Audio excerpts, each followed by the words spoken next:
ఓం సదాశివసమారంభాం వ్యాసశంకరమధ్యమాం అస్మదాచార్యపర్యంతాం వందే గురుపరంపరాం.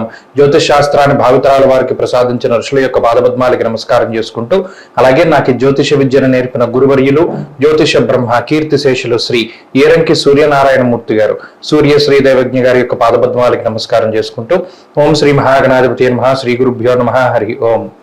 వీక్షకులందరికీ నమస్కారం. మే నెల 19వ తారీఖు లగాయితూ మే 25వ తారీఖు వరకు ఉండేటువంటి గ్రహగతుల ఆధారంగా ద్వాదశ రాశుల వారికి ఈ వారం ఏ విధమైనటువంటి శుభాశుభ ఫలితాలు కలగబోతున్నాయో ఈ కార్యక్రమం ద్వారా తెలుసుకుందాం. అందులో భాగంగా ఈ వారం ఉండేటువంటి గ్రహగతులను గమనిద్దాం. ఈ వారంలో మేష రాశి యందు బుధ గ్రహం సంచారం చేస్తూ ఉండగా, వృషభ రాశి యందు రవి, శుక్ర, గురు గ్రహాల యొక్క సంచారం జరుగుతూ ఉన్నది. అలాగే కేతువు కన్యా రాశి యందు, కుంభమందు శనేశ్వరుడు, మీన రాశి యందు రాహుకుజుల యొక్క సంచారం ఉండగా, చంద్రుడు ఈ వారంలో కన్యా, తుల, వృశ్చిక రాశుల యందు సంచారం చేయబోతూ ఉన్నారు. ఇటువంటి పరిస్థితుల్లో ద్వాదశ రాశుల వారికి ఏ విధమైనటువంటి శుభాశుభ ఫలితాలు కలగబోతున్నా తెలుసుకుందాం. అందులో భాగంగా కన్యా రాశి వారికి ఈ వారం సానుకూలమైనటువంటి గ్రహస్థితి గోచరిస్తూ ఉన్నది. ప్రత్యేకించి ఈ రాశి వారికి భాగ్యస్థానమందు గురుగ్రహం అనుకూలిస్తూ ఉండగా, షష్ఠ స్థానమందు చంద్రుడు, షష్ఠ స్థానమందు శనేశ్వరుడు, అలాగే చంద్రుడు ఈ వారంలో అనుకూలించేటువంటి గ్రహాలుగా మనం చెప్పవచ్చు. అయితే ఈ గ్రహాల తాలూకు ఆనుకూల్యత వల్ల ఆర్థిక పరమైనటువంటి విషయాలను కనుక పరిశీలన చేస్తే ఆర్థికంగా కన్యా రాశి వారి యొక్క పరిస్థితి మెరుగ్గా ఉన్నట్టే మనం చెప్పుకోవాలి.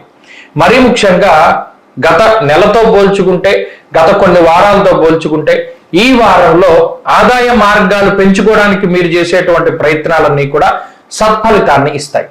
అంతేకాకుండా మీకు వచ్చేటువంటి ఆదాయం పెరిగేటువంటి అవకాశం ఉంటుంది. ఉద్యోగంలో కానీ, వ్యాపారంలో కానీ ఎదుగుదల, లేదా ఉద్యోగంలో ప్రమోషన్లు రావడం ఇత్యాది విషయాలన్నీ కూడా ఈ రాశి వారికి చాలా అనుకూలంగా ఉన్నాయి. కాబట్టి ఆర్థికంగా కొంత ఖర్చు ఎక్కువగా ఉన్నా కూడా దానికి తగినటువంటి ఆదాయం మాత్రం ఈ రాశి వారికి ఉంటుంది. ప్రత్యేకించి ఒక విషయాన్ని దృష్టిలో పెట్టుకోవాలి, మోసపోయేటువంటి అవకాశాలు ఎక్కువగా ఉన్నాయి. డబ్బు పరంగా కానీ, లేదా అమ్మకాలు కొనుగోలు లాంటి విషయాల్లో కానీ, లేదా నమ్మకమైనటువంటి వ్యక్తుల ద్వారా కొంత మోసపోయేటువంటి అవకాశాలు ఆర్థికంగా ఈ వారం కన్యా రాశి వారిలో కనబడుతూ ఉన్నాయి. ఆ పరంగా చాలా జాగ్రత్తలు తీసుకోవాలి. ఇక ఆరోగ్యపరమైనటువంటి విషయాలను చూస్తే ఆరోగ్యం చక్కగా ఉంటుంది. షష్ఠ స్థానమందు శనేశ్వరుడు రుణబాధలు, రోగబాధలు, శత్రుబాధలను నివారిస్తూ ఆరోగ్యాన్ని మెరుగుపరుస్తూ ఉన్నారు. అయితే అష్టమంలో బుధుడు ఉండడం వల్ల కొంత మతిమరుపు వస్తూ ఉంటుంది.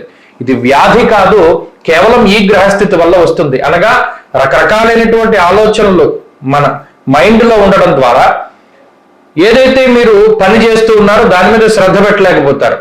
బండి తాళం చెవులు ఎక్కడో పెట్టి మర్చిపోతారు, విలువైన వస్తువులు ఎక్కడో పెట్టి మర్చిపోతారు, దాన్ని దాస్తారు కానీ దాచిన ప్రదేశం మర్చిపోతారు.